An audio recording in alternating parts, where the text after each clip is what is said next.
La gracia de nuestro gran Dios y Salvador Jesucristo sea con ustedes. Le damos gracias al Señor que nos permite estar aquí en esta mañana para estudiar las Escrituras, las cuales nos pueden hacer sabios para la salvación, que es en Cristo Jesús. Y el mensaje de hoy se encuentra en el libro de los Hechos de los Apóstoles. Libro de Hechos de los Apóstoles, capítulo 2, versículos del 40 al 47. Y vamos a estar dando lectura a ese texto. En el nombre del Padre, y del Hijo, y del Espíritu Santo. Amén. ¿Lo tienen? Espero por ustedes.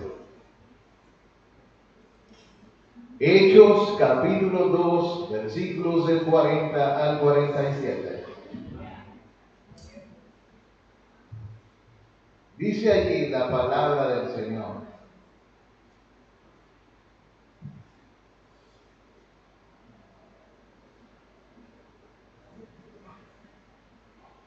Y con otras muchas palabras testificaba y les exhortaba, diciendo: sed salvos de esta perversa generación. Así que los que recibieron la palabra, ¿quiénes hicieron esto?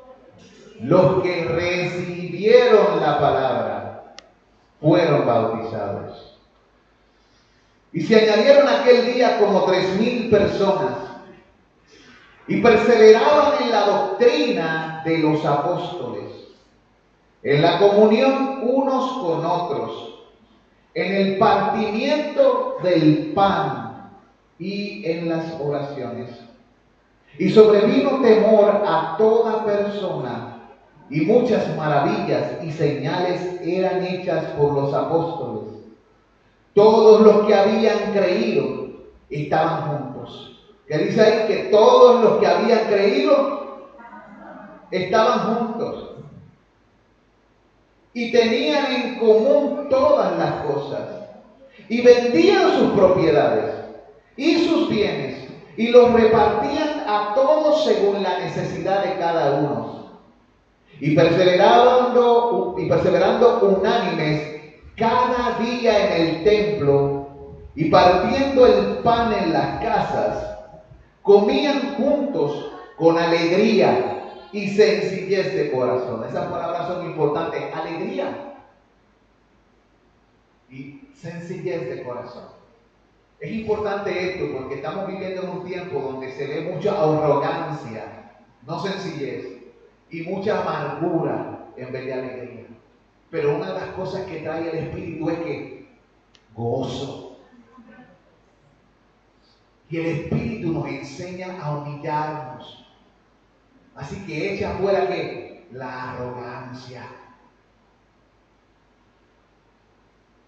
Junto a ustedes se les dejó unos papelitos. ¿Lo ven? Es una pequeña predicación que yo di aquí hace aproximadamente unos 13 o 14 años atrás.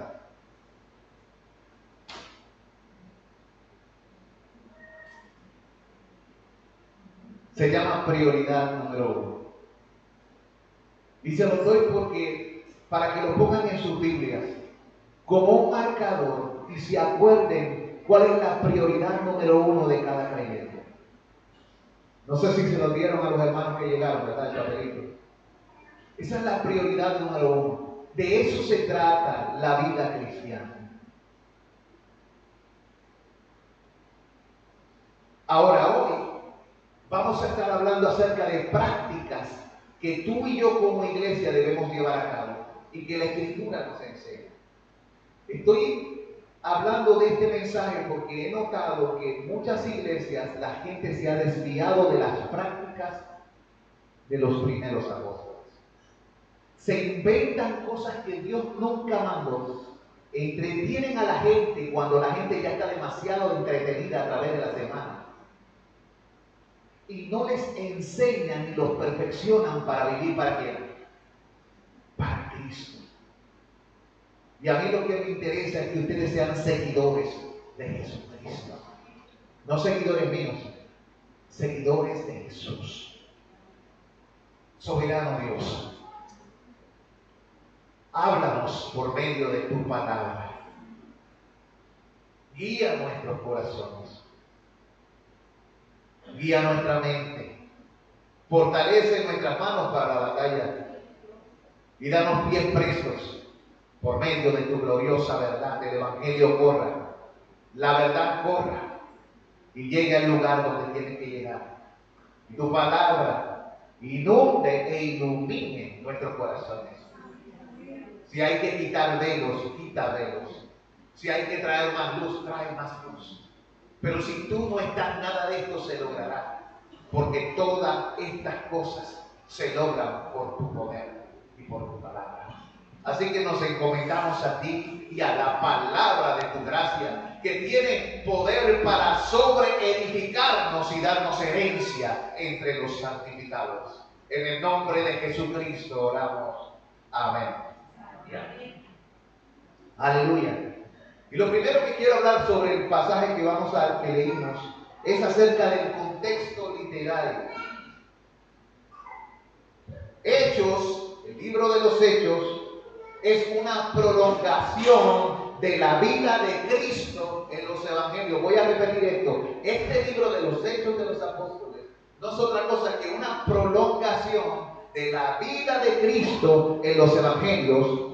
En Hechos se deja ver el cumplimiento de las promesas hechas por Cristo y el establecimiento del orden por él dejado. Voy a repetir esto. En Hechos se deja ver el cumplimiento de las promesas hechas por Cristo y el establecimiento del orden que él dejó. Y usted se pregunta, ¿qué orden, hermano? Jesucristo dio una orden.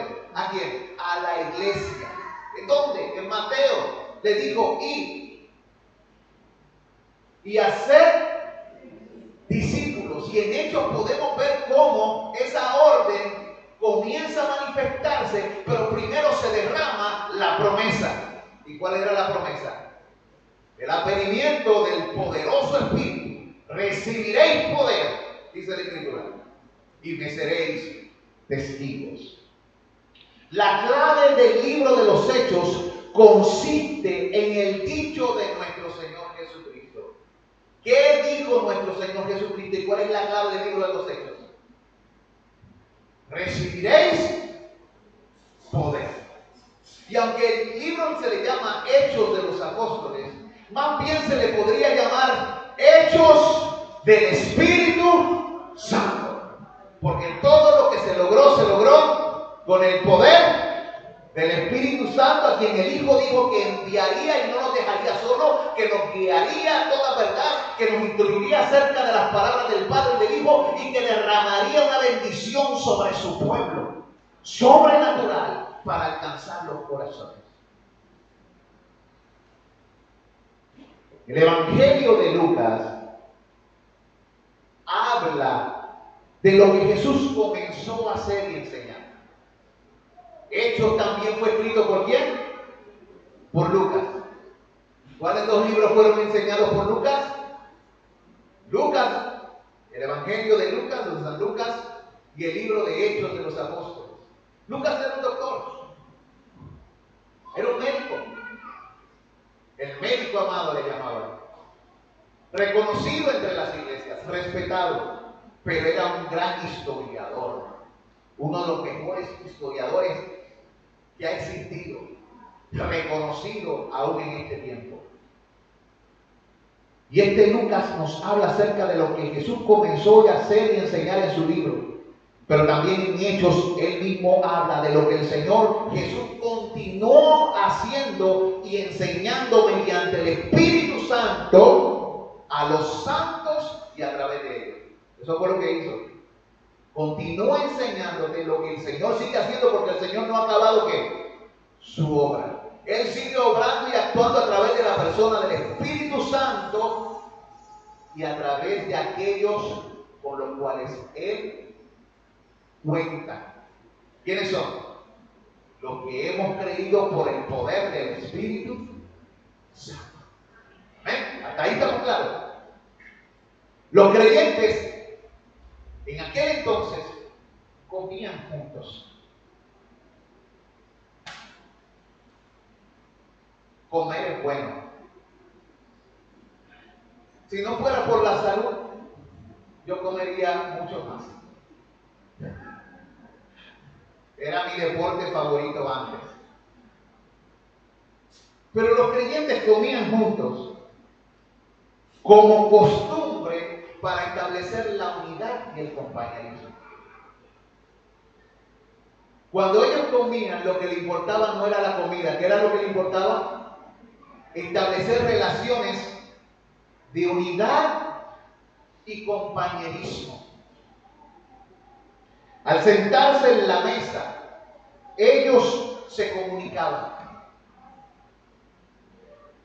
Tenían intimidad. En ese contexto surgían conversaciones. Como sucede en las mesas cuando nos sentamos. Mientras comemos, hablamos. Y podemos hablar de muchas cosas.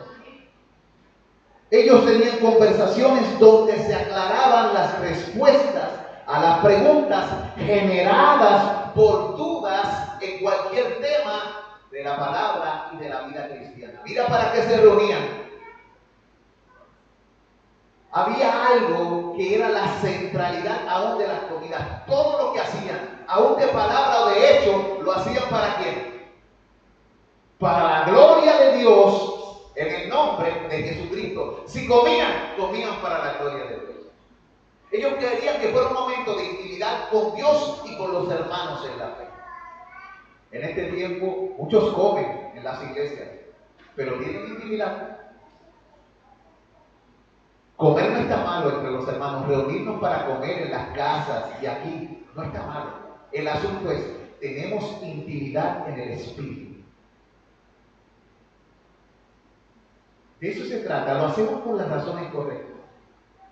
Tenemos dudas que quisiéramos aclarar de la palabra para que nuestra vida fuese diferente. Cuando venimos aquí, venimos solamente a escuchar información o a ver qué Dios dice para sujetarnos a su mandato.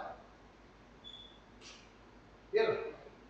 Podemos venir aquí domingo tras domingo, martes tras martes, jueves tras jueves, escuchar la palabra, entra, sale, pero estamos aplicando las verdades recibidas.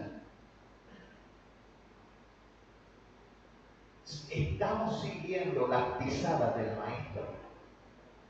De eso se trata. Estamos andando en Él. El que dice que de Él, dice la Biblia, debe andar como Él anda. Amados, el compañerismo e intimidad caen bajo el ejemplo de Cristo, el cual en muchas ocasiones educaba a los suyos cuando comían. De hecho, si ustedes van al libro de Juan, del capítulo 13 al 17, lo que se conoce como la última cena, el hermano le llama la penúltima.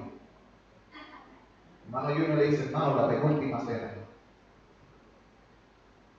La última cena mientras Jesucristo estuvo en la tierra, ¿verdad? Pero la Biblia dice que un día volveremos a comer con Él. ¿Verdad? Mientras estuvo en la tierra volveremos a comer con Él. Y estaremos con Él a la mesa. Él dijo, de cierto os digo, que no beberé del fruto de la vida hasta que la beban con vosotros en el reino de Dios. Ese es Jesús hablando.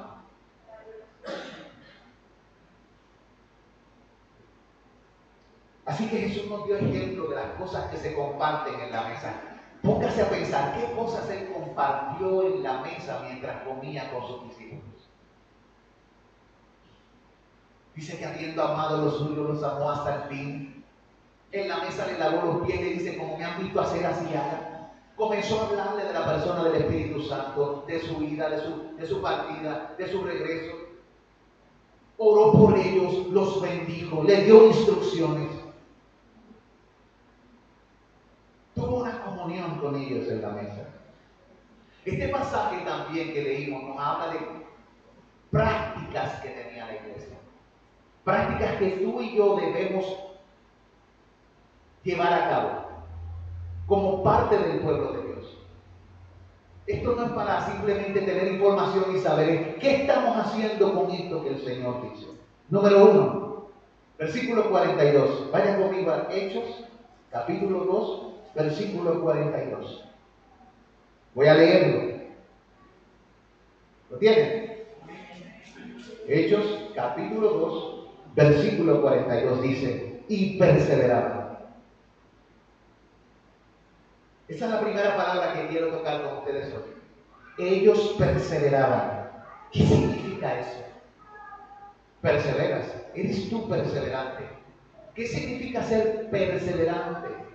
Diligente. Constantemente. Ser diligente. Constantemente. Es anhelar algo de suma importancia. ¿Qué Dios quiere que usted y yo hagamos? Que seamos diligentes y constantes y anhelar aquello en que somos diligentes y darle la importancia que se merece. Te pregunto, ¿le está dando la importancia que se merece a lo que el Señor enseñó y mandó por medio de sus apóstoles? ¿O simplemente lo deja para cuando tienes tiempo? ¿Qué cosas están usurpando el lugar de Dios en tu vida? ¿Qué ídolos te han levantado tú mismo que son un obstáculo para tu crecimiento en el Señor? ¿Tienes vida de oración? ¿O simplemente oras cuando estás en la iglesia? ¿Lees la palabra? ¿O simplemente lees la palabra cuando se te envía en la iglesia? ¿Cómo vas a crecer si estás muerto de hambre durante la semana? ¿Ustedes creen que uno crece simplemente viniendo aquí domingo tras domingo? Ni siquiera el cuerpo humano puede resistir el estar comiendo simplemente una vez a la semana. ¿Cuánto más el espíritu? El alimento del espíritu es la vida en oración y la vida en la palabra. ¿Estás perseverando? Y dice, y perseveraban. ¿Quién perseveraba? Los que habían creído, recibido la palabra, ellos se habían bautizado, ellos perseveraban. ¿En qué perseveraban? La palabra que usan es, y perseveraban en la doctrina. La palabra que se usa ahí es didaje o enseñanza. Perseveraban en las enseñanzas de quién? De Cristo. Es mostrar lo aprendido directamente por Jesús. Ellos perseveraban en lo enseñado y aprendido directamente de Jesús. Ellos hacían de las enseñanzas de Jesucristo su fundamento, su caminar, la estructura que sostiene la casa. ¿Se acuerdan del papel que les di? Que dice prioridad número 1. La palabra sostenía su manera, la manera en que usaban sus manos, la manera en que usaban sus ojos, lo que sostenía, el fundamento que sostenía su hogar. Era lo que llenaba su corazón, era el anhelo de su alma. Amarás al Señor tu Dios con todo tu corazón, alma, mente y fuerza.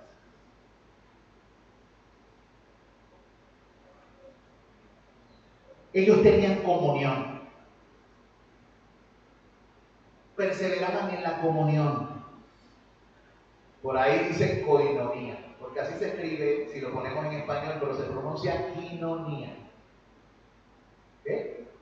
Compañerismo, compenetración, significa unidad, una estrecha relación amistosa basada en el mutuo respeto y la consideración. Eso es lo que significa koinonia. Voy a repetir lo que significa comunión o koinonia. Unión con otras personas, ¿en qué? En una relación amistosa que está basada en el respeto mutuo y en la consideración los unos por los otros. Dios quiere que usted y yo nos consideremos. que nos prefiramos los unos a los otros.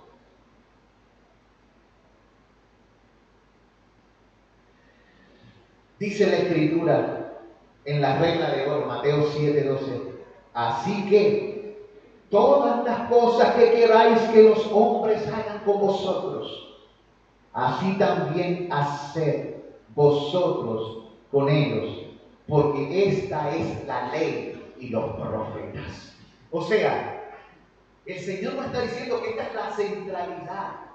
El amor de Dios debe ser algo que se practique de día en día, pero se practica conforme a la palabra. No hay tal cosa como amor a nuestra manera. No es que amor es amor. Yo escucho ese disparate todo el tiempo. Escucho por las redes, no, ellos dos se aman, son dos hombres, dos mujeres. Amor es amor. No, eso es falso. La definición del amor es otra cosa. No es un sentimiento, no es un impulso de la carne, no es lujuria, no es fornicación, no es adulterio y mucho menos es perversión. El amor es lo que Dios dice que es, porque Dios es amor. Y el amor no busca lo suyo, no hace nada indebido, no se goza de la justicia, mas se goza de la verdad. No se irrita, no guarda rencor, todo lo espera, todo lo cree, todo lo soporta y nunca deja de ser. Eso es de 1 Corintios, capítulo 13. Amados, ellos partían y perseveraban en el partir el pan juntos.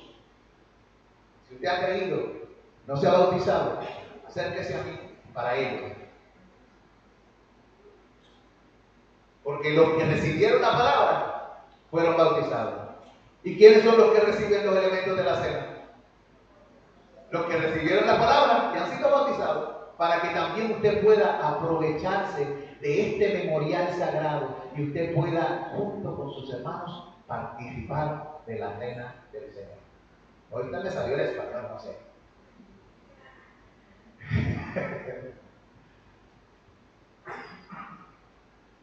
Mire, amado, ellos perseveraban en la cena del Señor y perseveraban en comidas regulares. Si usted ve el texto, ellos comían juntos, no tan solo la cena del Señor, ellos comían juntos.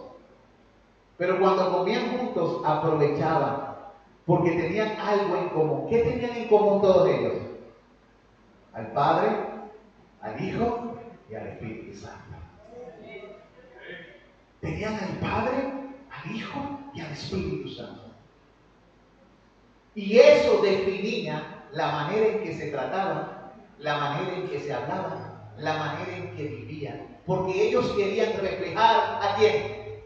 A Dios el Padre. ¿Y cómo podían reflejarlo? Aprendiendo del Hijo. ¿Y con el poder de quién? Con el poder del Espíritu Santo.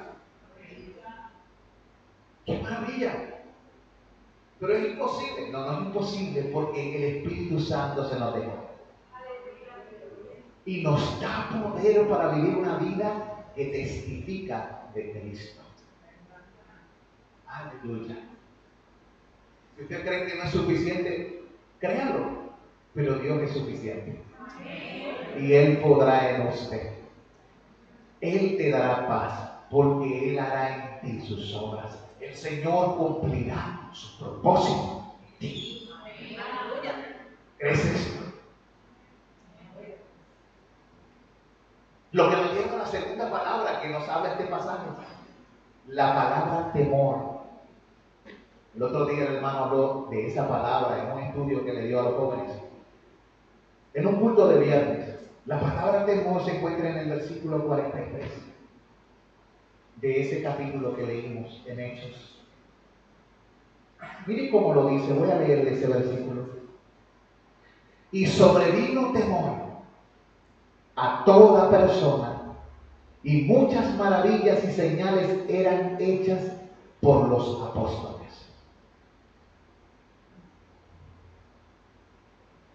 Y sobrevino temor a toda persona, y muchas maravillas y señales eran hechas por los apóstoles.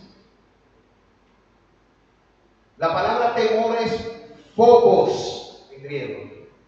¿Conocen alguna palabra que se parezca a eso? A phobos. ¿Cuál es? Fobia, ¿verdad? ¿Han escuchado la palabra fobia? Es que yo le tengo fobia a esto. Es un terror hasta irracional que se pone.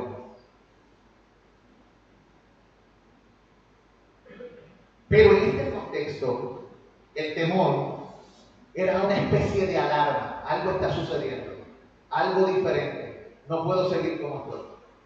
No puedo permanecer igual. También significaba un respeto profundo. Esto que está sucediendo delante de mí es algo diferente. Es algo sagrado, es algo santo. No puedo faltarle el respeto a Dios. También significa reverencia. Esto que está sucediendo inspira en mi corazón una alarma, un respeto y le llama a inclinarme. Yo reconozco que lo que está delante de mí, lo que está sucediendo es algo santo. Una atmósfera de santidad, de diferencia. ¿Sabes? Dios está aquí. En medio de la congregación de su pueblo. Él te santifica para Él. Lo que está sucediendo ahora es el compartir de algo sagrado. Y nosotros tenemos que empezar a darle peso a las cosas. Valor a este tiempo de alabanza, de lectura, de reflexión, de meditación y predicación de la palabra. Y tenemos que pedirle al Señor que ese peso aplaste nuestra vida de tal manera que todo lo que no es de Él quede echado fuera. Y solamente quede la sustancia de lo que vale. Lo que merece que permanezca no tan solo para este siglo, sino para el siglo venidero.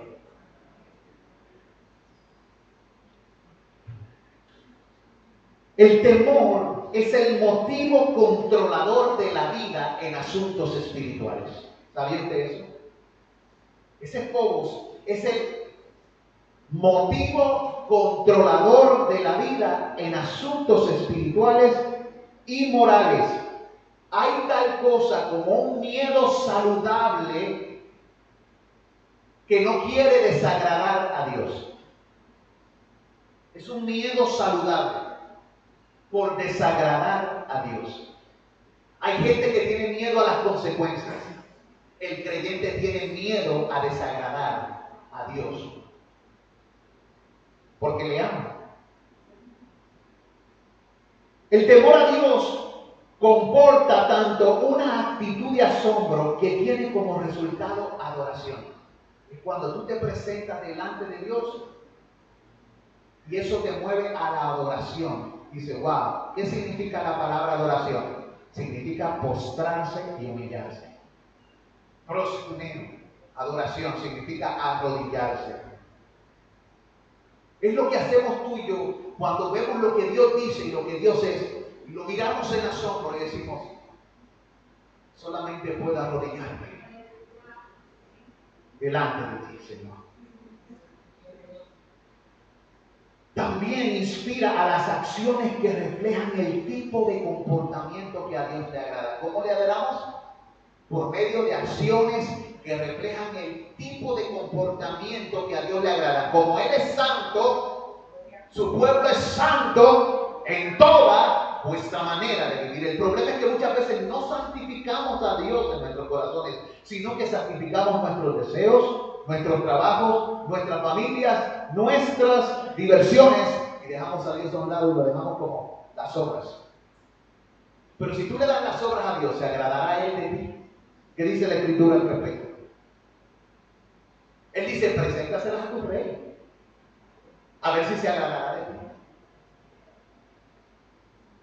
No pienses que Dios se agrada de las obras. Él es gran rey y Él manda en su palabra. Y el Señor tu Dios adorarás y a Él solo servirás. Es en su nombre que debemos caminar. Job temió a Dios y se apartó del mal. ¿Cómo lo sabemos? Porque la Biblia dice, comenzando, que había un hombre llamado Job, que era justo, temeroso de Dios y apartado del mal. ¿Cómo sabíamos que una persona es temerosa de Dios? Una persona es temerosa de Dios porque se aparta del mal. ¿No dice también eso el proverbio? El principio de la sabiduría es el temor de Jehová. Y el temor de Dios nos lleva a que apartarnos del mal. Y también la Biblia le llama al apartarse del mal ser inteligente.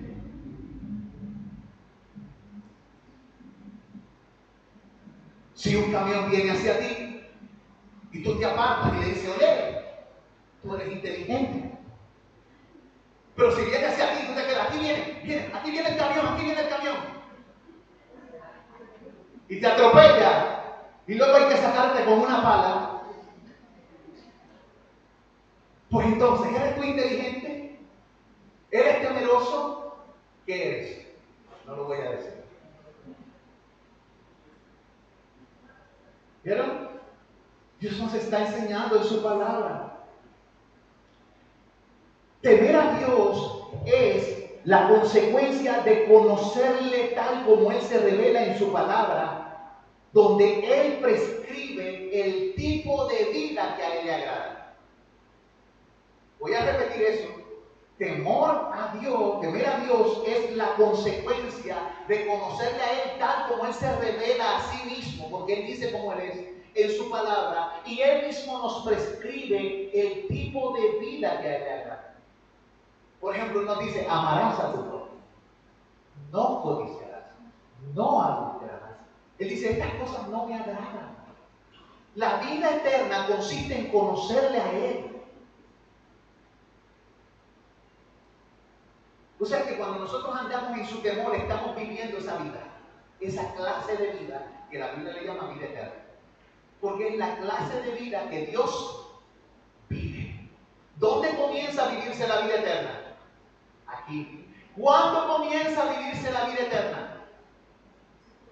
Cuando creemos en Cristo. Amados, Él viene, nos despierta, el Espíritu nos despierta con su palabra, nos convence del pecado y produce al mismo tiempo la fe. En ese momento el arrepentimiento y la fe están ahí. Porque ¿quién cree? El que se arrepiente. ¿Y quién se arrepiente? El que creyó lo que se le dijo. ¿Entienden? Lo que pasa es que nosotros lo ponemos separado y la gente, no, esto ocurrió primero, esto ocurrió después. No, ocurrieron al mismo tiempo.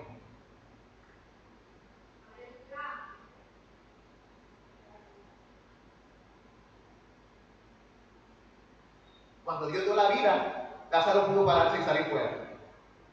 Cuando Dios nos da visión, se abren los ojos y en el mismo momento que se abren los ojos entró la luz inmediatamente y podemos ver. Cuando Él le dice a nuestro oído, éfata, sea abierto, en ese momento, en el mismo momento que se abre, en el mismo momento comienza a entrar el sonido. ¿Ven? Ese es el poder de Dios acá. The power of God.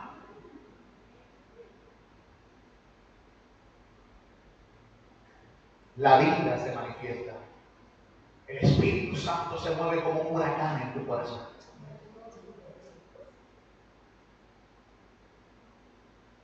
Revival, avivamiento.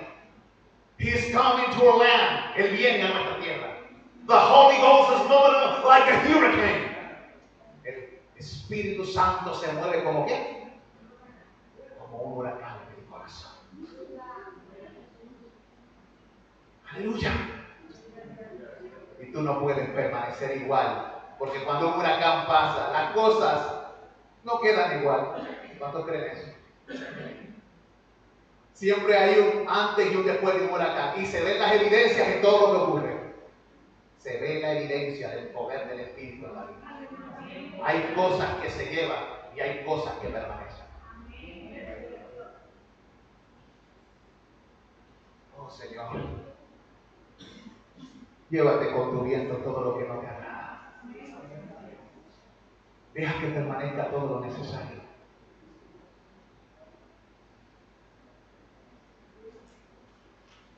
Amados,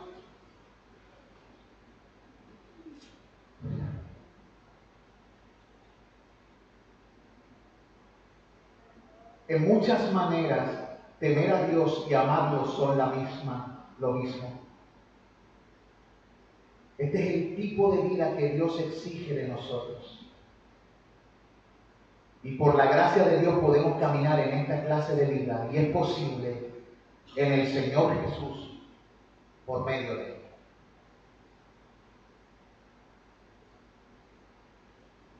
Dice la Escritura que a esta gente que se le hacían maravillas y se les predicaba, le surgió temor en su corazón. ¿Qué era lo que hizo que temieran en sus corazones? Ellos comenzaron a escuchar la predicación de la salvación del Señor.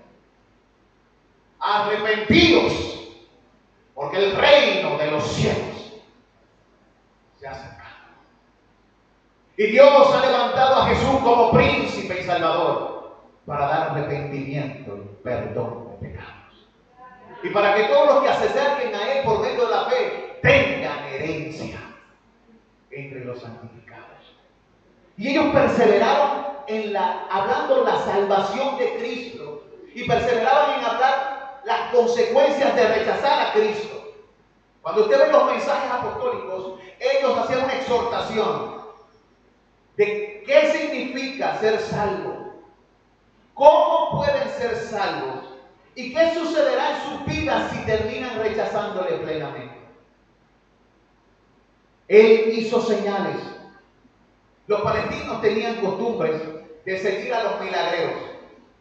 De hecho, uno de los problemas que había era que ellos seguían a Jesús por el pan y los peces, pero aborrecían que sus enseñanzas. Y Jesús les dijo: de cierto digo, que ustedes me han venido a donde mí porque os saciasteis. Ellos venían por el estómago, por lo que el Señor podía dar, pero no querían su instrucción. Ten cuidado. Ten cuidado, hijo de Dios, que estás aquí.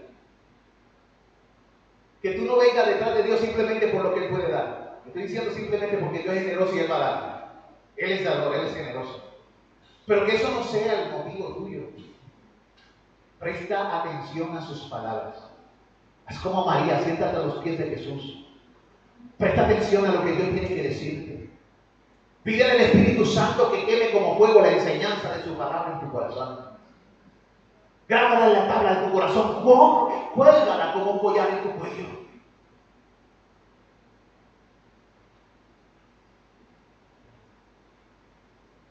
¿Para qué Jesús hizo milagros? Él lo usó como punta de lanza, como un anzuelo, para captar la atención. Pero luego se detenía y enseñaba lo divino. Porque Él había venido a enseñar. Hacía milagros, pero la centralidad era un mensaje. El Evangelio es un mensaje. Por eso es que terminó diciendo: y con muchas palabras testificaban. Si usted lo ve, al principio que leímos el texto, dice: y con otras muchas palabras testificaban y les exhortaban diciendo. Usted puede vivir una vida diferente, pero si usted no habla, usted no está testificando. Porque el testimonio tiene que ver con un mensaje, algo que se dice. ¿Bien? Pero que al mismo tiempo que se habla, se está mostrando. Mientras usted predica el mensaje, usted se convierte también en el mensaje.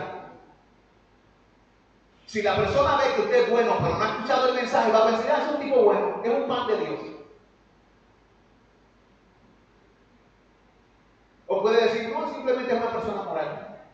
Pero la persona tiene que saber la razón por la que usted es como es. Es que Cristo llegó a su vida, lo marcó, lo cambió, lo transformó. Porque Él vino a salvar. Y Él vino a hacer nuevas todas las cosas. Lo que nos lleva al versículo 44 y 46. Vaya conmigo al versículo 44 y 46. Leo. Allí dice: todos los que habían creído estaban juntos. Y tenían en común todas las cosas, y vendían sus propiedades y sus bienes y los repartían todos según la necesidad de cada uno. Perseverando unánimes cada día en el templo y partiendo el pan en las casas, comían juntos con alegría y sencillez de corazón.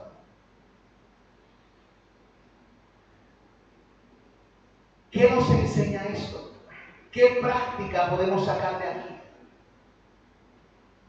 La manifestación ejemplar de la venida del Espíritu Santo. Aquí nos está hablando de lo que sucede cuando el Espíritu Santo llena el corazón. ¿Cómo vive una persona que es llena del Espíritu Santo? Eso es lo que está diciendo el texto. Todos los que habían creído estaban. Número uno, ¿qué promueve una persona llena del Espíritu Santo? Unidad. Segundo, ¿cómo se mueve? Procura tener comunión. Tiene bienes y se preocupa el uno por el otro. No son amadores de sí mismos, sino que se aman los unos a los otros y se preocupan para ayudar, para hacer algo el uno por el otro.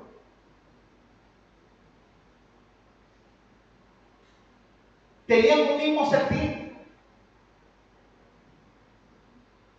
Tenían comunión en un mismo lugar. En este momento estaban donde reunidos, a veces se reunían en las casas, a veces en el templo, pero se reunían. Tenían la misma motivación. ¿Qué era lo que les motivaba a ellos? ¿Cuál era la motivación? Servir a Jesús. Esa es la motivación que los movía. Tenían un mismo sentir y su motivación era servir a Jesús. Tenían interés por la vida de las personas por encima de las posesiones. Escuchen bien, no tenían problemas si se tenían que deshacer algo con tal de poder ayudar a un hermano. O sea, para ellos las personas y las relaciones eran más importantes que las posesiones. Hoy día estamos viviendo en un mundo donde la gente está tan enfocada en las posesiones y pelean con las personas por ellas. Total, al final no vas a poder retener nada de lo que hay.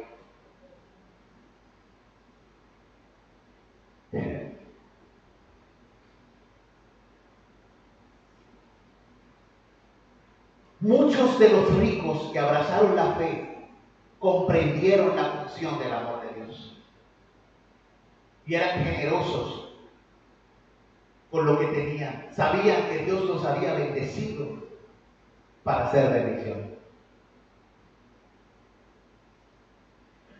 Diariamente se reunían. Ahora la gente se queja por reunirse 3 días.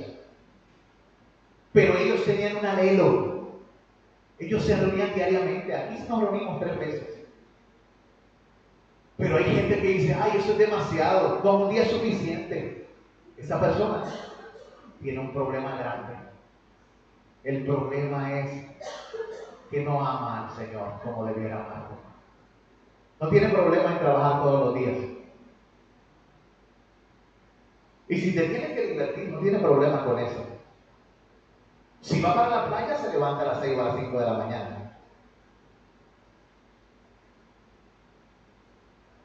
Pero si tiene que ver con el Señor sabe, el Señor perdona. Dios y yo nos conocemos. Él me conoce, Él sabe cómo yo soy. Sí, Él sabe que tú lo menosprecias en tu corazón.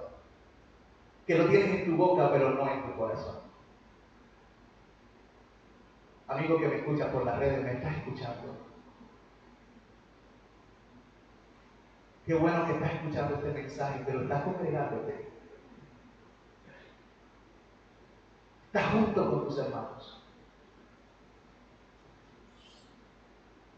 Hermanos de batallas, estás menospreciando y dándole poco valor a Dios.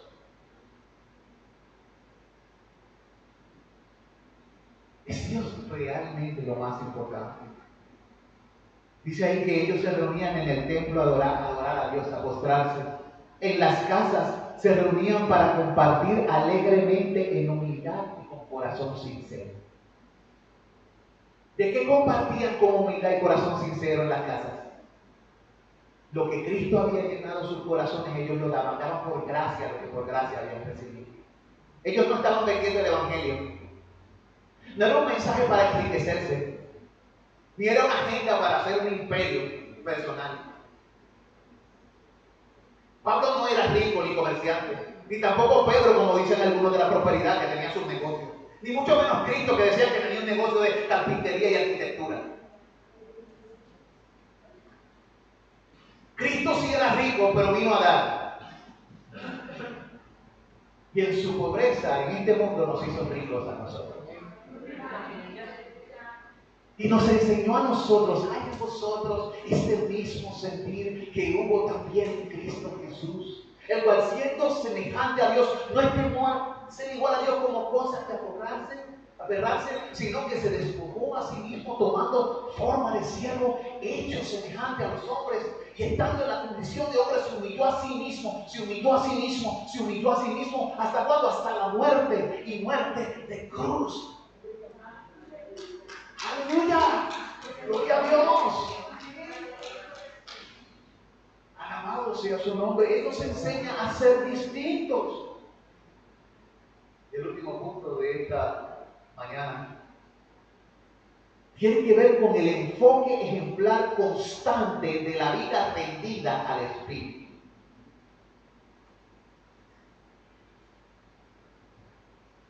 Enfoque ejemplar constante de la vida rendida al Espíritu, una vida que es controlada por el Espíritu Santo. ¿Cuáles son los resultados de una vida? Pues todo lo anterior. Una vida rendida al Espíritu Santo se comporta como ya hemos dicho, pero también es una vida que alaba a Dios. ¿Qué significa alabar a Dios? Significa el reconocimiento total de lo que Él hace a favor de ellos. Ellos reconocían de manera total lo que Dios hacía a favor de ellos. Ellos le apreciaban, le valoraban, y era la respuesta del hombre por sus bienes impartidos. Voy a repetir esto. ¿Qué es alabar a Dios? Alabar a Dios es reconocer de manera total lo que Él hace a favor nuestro. Es apreciarlo, es darle valor. Es la respuesta que el hombre da por los bienes y la misericordia recibida. Dios nos ha bendecido, ha derramado favor y gracia. Él ha derramado misericordia sobre nosotros. Él continuamente nos bendice y nos da un tiempo para disfrutar de lo que nos da. Y Él quiere que tú y yo alabemos a Dios en su santuario. Alabemos en la hermosura de su magnificencia. Le alabemos por sus proezas, por la muchedumbre de su grandeza. A son de bocina, con salterio y arpa, con cuerdas y flautas y címbalos resonantes, que nuestro hálito, nuestro aliento junto con todo lo que respira, alabe a Jehová. Gloria a Dios. Y hermano, aleluya, gloria al Señor. ¿Sabe cómo se llama eso? Gratitud. Acción de gracias. Entrad por sus puertas con acción de gracias, a sus atrios con alabanza. Alabadle, bendecid su nombre. La parte de la adoración y de las exhortaciones es tan importante como la predicación. Porque la predicación lo que hace es proclamar los atributos, las grandezas y las normas de aquel a quien alabamos. ¿Vieron? Un día todos conoceremos al Señor. Y nadie dirá al prójimo, conoce a Jehová. Porque la tierra será llena del conocimiento del Señor, como las aguas cubren el mar. Y en aquel día, ¿qué haremos? Alabaremos.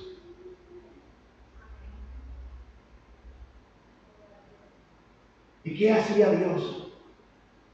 Ellos tenían favor del pueblo. Mira lo que dice. Tenían favor del pueblo. Dice el texto sagrado. Alabando, versículo 47, a Dios y teniendo favor con todo el reino. ¿Qué sucede cuando Dios es reconocido y enaltecido? Cuando Cristo es levantado. Ocurre eso del favor. La palabra que se usa es charis. Todavía en Grecia dicen Echaristos, que significa gracias. Echaristópolis, muchas gracias. Dice Cadá, que te vaya bien. Pero charis tiene que ver tanto con dones como con favores de Dios. El favor que derrama Dios, sus regalos. Dios mostraba la gracia de Cristo ayudando a otros y el resultado era aceptación y buena voluntad. Cuando Dios derrama de su gracia, cuando Cristo es presentado, ¿qué sucede en el corazón de los que reciben las bendiciones de Cristo? Aceptación y buena voluntad. Eso es cuando la gracia llega al corazón. Y si la gracia no llega al corazón, usted no va a ver acción de gracia. ¿Cómo tú sabes que una persona Dios lo ha tocado? Comienza a tener una buena voluntad y aceptación a lo que viene de quién? De Dios. El mundo escucha lo suyo, pero el que es de Dios, las palabras de Dios, oye. Y termino. Y Dios añadía. Así dice, Dios añadía. Cada día los que habían de ser salvos, ¿no? O sea, Dios añadía cada día el número de los congregantes. Añadía personas que tenían buena voluntad, aceptación y eran transformadas, eran tocadas, eran rescatadas del peligro eterno. Cuando Dios añade a alguien, es lo que está rescatando a esa persona del peligro eterno. Ahí se deja ver el ministerio del Espíritu, ejecutando su obra. ¿Qué obra? La obra de convencimiento. ¿De qué nos convence el Espíritu? De pecado, de justicia y de juicio. ¿Cómo nos convence el Espíritu? Mediante la palabra. Y usando a creyentes como el instrumento que comunica la verdad. Porque ¿cómo creerán si no hay quien les predique? ¿Cómo irán si no hay quien les predique? ¿Y cómo irán si no fueren enviados? Dice la Escritura. ¿Vieron? Qué maravilloso este pasaje.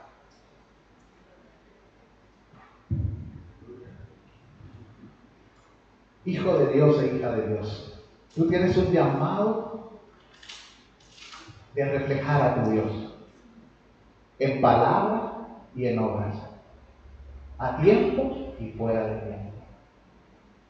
¿Entiendes? Mostrar la buena voluntad de Dios. Mostrar que estás agradecido por los regalos continuos que Dios te da y las oportunidades que Dios te da. Dios nos ha dado tantas oportunidades, pero muchas veces usamos las oportunidades ¿para qué? Para pecar contra Él. A Ezequías Dios le extendió 15 años de vida y luego invitó a los emisarios de Babilonia y les enseñó todas las posesiones de Dios y Dios le dijo, ¿qué tú estás haciendo, loco? Esta misma gente ¿Y todo por qué? Por arrogancia. O sea, Dios le dio una oportunidad de vida y él manifestó su arrogancia. ¿Y qué pasó? Como dicen por ahí, le llevaron hasta los clavos de la cruz al pueblo de Israel. Se lo llevaron todo. Porque ese Nabucodonosor era como el barbarazo. Y el queso que está en la mesa también se lo llevó. Sí, amigos. Oremos al Señor. ¿Tú estás preparado? ¿Sí o no? ¿O la semana que viene? Ok, está bien. Vamos a cantar al Señor. ¿Es así? Esta no.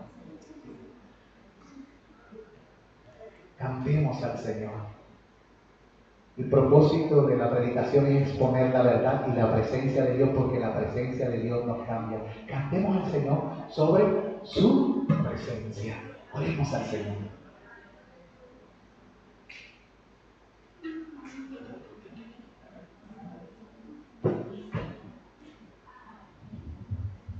Mientras los hermanos buscan esto, quiero que esto va a estar puesto en Facebook.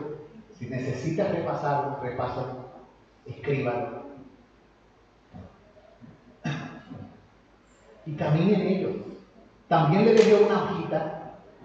Esa hojita nos dice cómo amar al Señor. Practique la verdad.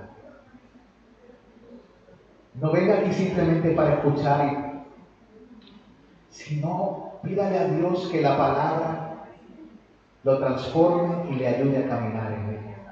Cantemos al Señor tu presencia. Alabado sea su nombre. Sígame. Adoramos. Él nos enseñará la senda de la vida.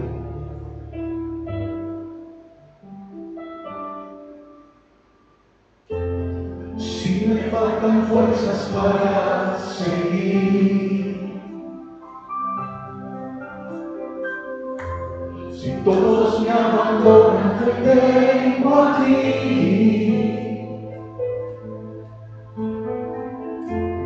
Acudo a tu presencia para calmar mi ansiedad, y el toque de tu espíritu vuelvo a soñar. Dígaselo al Señor. Si me faltan fuerzas para seguir, gloria a Dios. Si todos me abandonan, te tengo a ti.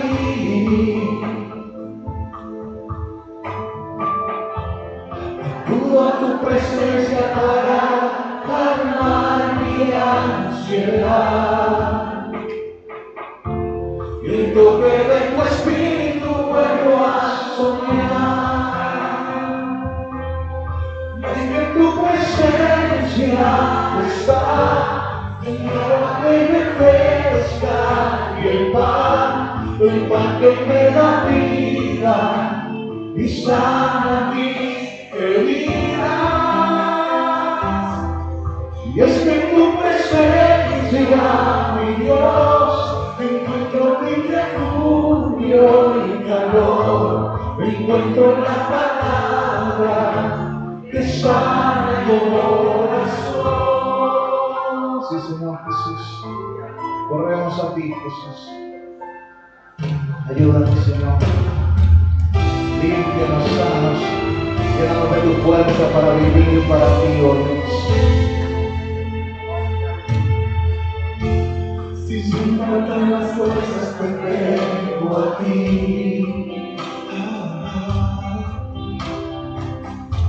Si todos me abandonan, te tengo a ti.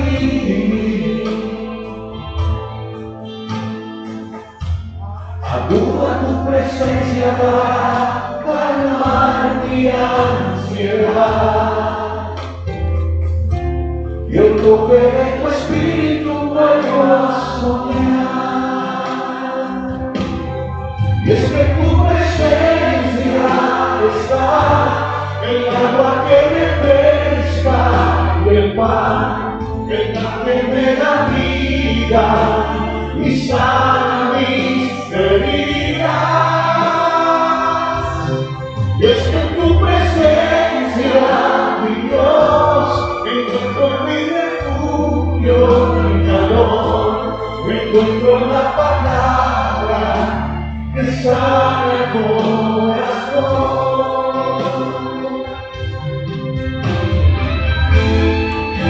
Gloria a Dios, santo es el Señor.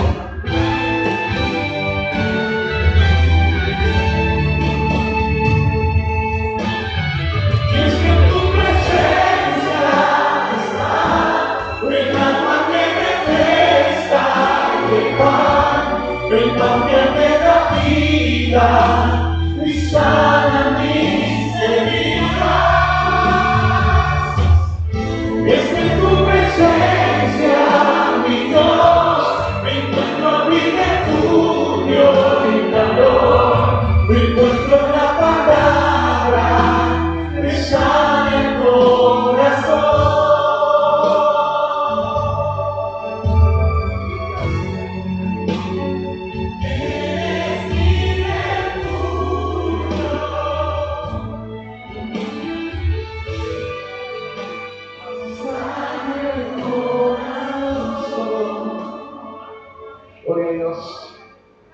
Hermano, corramos a Él. Él es la fuente de vida.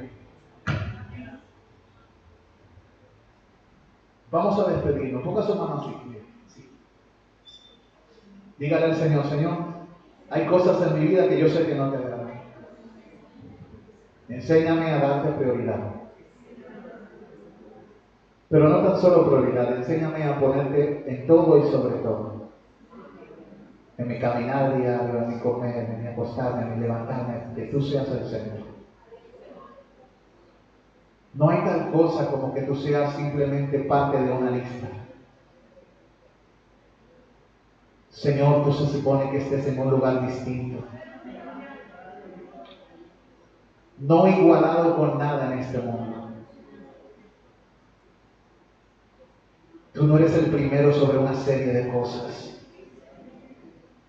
Tú eres el primero y el segundo y todo hasta el fin de todas las cosas. Tú eres el alfa y la omega. Sé eso para nosotros. Ayúdanos a tenerte como centro de todo y como director de toda nuestra vida. En el nombre de Jesús. Amén. Señor, les bendiga, salúdense los unos a los otros en el amor de Cristo.